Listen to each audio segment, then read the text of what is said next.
Hello, dear viewers. You are on the channel Stories from the Cat Box. Good mood to you and enjoy listening. It's a story from life that adds to my positive emotions and I really want to tell it. It started with a scandal with my son and the occasion was not that significant. We inherited a small plot of land from my deceased wife. I wanted to keep the cottage as a memory of his wife and my son dreamed of selling it and invest the money in the business.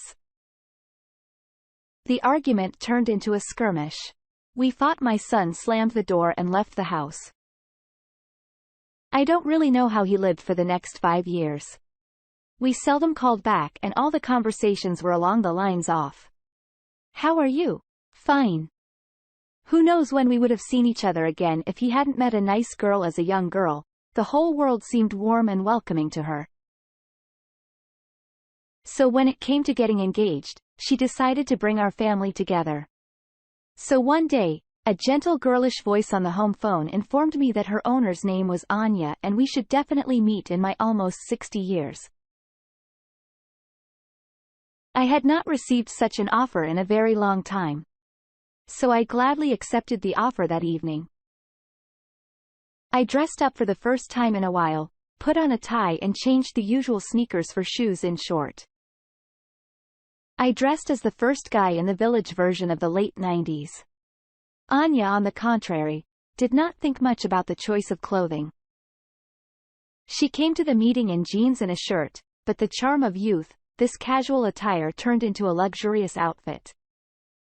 We sat in a cafe and then I walked the little girl home the whole time. She was telling me about the value of family life and the need to make peace with my son. In principle, I had been fine with it from the beginning. If I had known at the time that things would end this way, we would have sold the dacha after all, especially since my son showed an entrepreneurial streak and he quickly became quite a well-to-do man and I do not want to grow potatoes and cucumbers. Anna told me that Anton was not against reconciliation either, but his pride would not let him take the first step and he would not accept my help. So it remained to hope for chance. But as they say, the God of hope, but do not flap your ears. So Anya decided to confront us in the store. I was supposed to visit the supermarket near my son's work on Friday night and wander into the vegetable department. She was also supposed to bring Anton there, only dress less formally. She asked, waving her palm in farewell. The plan was successful. We absolutely accidentally met near the tangerines. Thanks to a cute manipulator named Anya. We were on our way to the nearest cafe in a few minutes and from there, we moved on to Anton. By then he already had a nice 2-bedroom apartment. So it so happened that I also spent the night there in the morning. I could barely open my eyes. My head was buzzing like a church bell. My eyes struggled to meet in the transferring area and my arms and legs were slowly shaking. My body was full of glass wool. I was distracted from my body inventory by a cool glass of water that suddenly appeared in my limited vision. After drinking the cold drink, life seemed a little more pleasant. I was even able to discern whether or not I was serving him, or more precisely, whether it was Anya. The coffee, according to a special anti-drunk recipe, is already brewing. The girl said I hardly made it to the kitchen just to not seem in the eyes of young people old ruin. The drink turned out to be magical. So it wasn't long before I felt like a living person. Just then I noticed that it was just the two of us in the kitchen. Anton was asleep. I said with the connoisseur's tone, "He went to work long ago. He told me to bring you to your senses and to wait for him. He has some grand plans about the cottage. He wants to fix up the house so he can live there in summer." "Okay, it's Saturday. What kind of work can you do?" "Anton always disappears there, afraid that without him, everything will fall apart, and I'm waiting for him at home." "What's all weekend?" "Sometimes that's it. But usually he's back by lunchtime." I never realized that the life of a modern entrepreneur is so hard the way I see it. They rest all day and in the evening they sip champagne in restaurants. Anya did not understand what I was thinking and laughed. Everyone thinks so. In fact, Anton disappears for days and nights at work. It's even surprising that he was able to get away. So early yesterday, we had another cup of a brisk drink. Then I sat down to watch TV and like a hard-working bee began to tinker with the household chores. Finally, with a rag and a vacuum cleaner, she got to the living room. I unwittingly admired the girl, a slim figure and long legs aroused in treatment.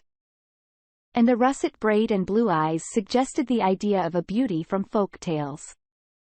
The impression was reinforced by the lack of makeup on her pretty, somewhat plain face. Anya seemed not to notice my interest, and I'm all her thoughts in some unimaginable distance. I began to think that is my wife, that now she will finish cleaning. Turn off the fragrant borscht and we'll go for a walk on the spring boulevards. Anton didn't show up until after a hearty lunch after my bachelor bites. The food seemed incredibly delicious. He had a lot of plans for his dacha. He decided to expand the house a little bit, put the parking lot to sleep and put a pergola. He planned to go to the site the next day, so not to waste time.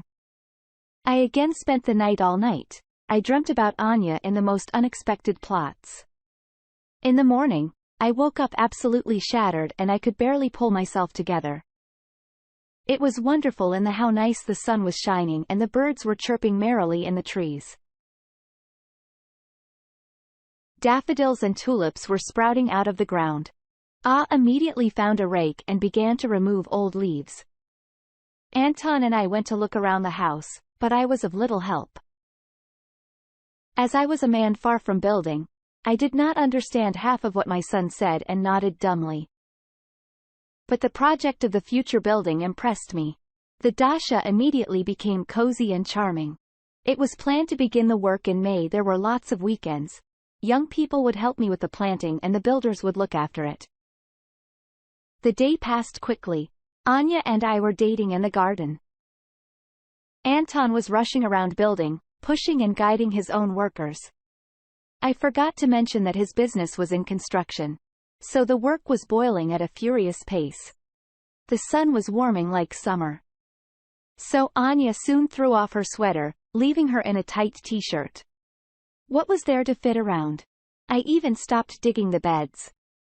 I stared at the hourglass of her figure and the light muscles gently shimmering under her silky skin that she was silky. I realized when I casually touched the girl's hands. As lunchtime approached, we went to wash our hands and face. Anya, how did you manage to get dirty in the ground at the end of the water procedures? I threw a towel around her neck, pulled her to me and kissed her gently. Anton looked at the scene with tenderness. The next day, the work continued except that the son stayed in town. Something had slowed down at another construction site and he went to give everyone a magic kick. I had to take the construction debris out to the street. Anya was kind enough to help me in some narrow walk. We couldn't turn around and got stuck. My sister-in-law blushed excitedly and asked, "Will it get in? It's very narrow?" "I'll work it out in the end." I drove in with a bang, except I didn't like the way Amia blushed for lunch. Anya started to feel a little feverish. Her skin became red and hot. "No way you're burned." My long experience as a gardener has taught me to deal with such matters quickly. We went inside the house. Anya took off her shirt. I pulled out the sour cream. My cold touch made her hiccup slightly and I got more and more carried away. Moving from my shoulders to my back and chest. Not there. The girl stopped me to avoid more problems. She decided to stay home. Work wasn't going well without her. I dug languidly into the ground, remembering the elastic body. By the end of the month, the outhouse was finished. The whole family decided to celebrate the event. Anya cooked some food. I took some real moonshine from a neighbor. The drink went down a treat. So just after half an hour, we were in a very good mood, exhausted by the working day. Anton barely finished the meat and went to bed and I went out on the porch. The warm air gently wrapped around our bodies, causing a vague longing. Nearby, The flowers smelled awe-inspiring.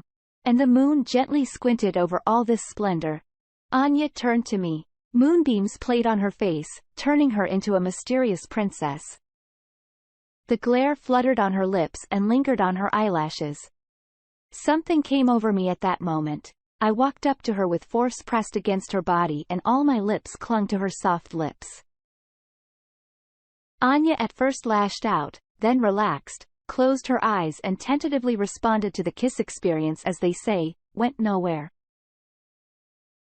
Once upon a time, all the girls in the neighborhood were pouring from me, realizing that there would be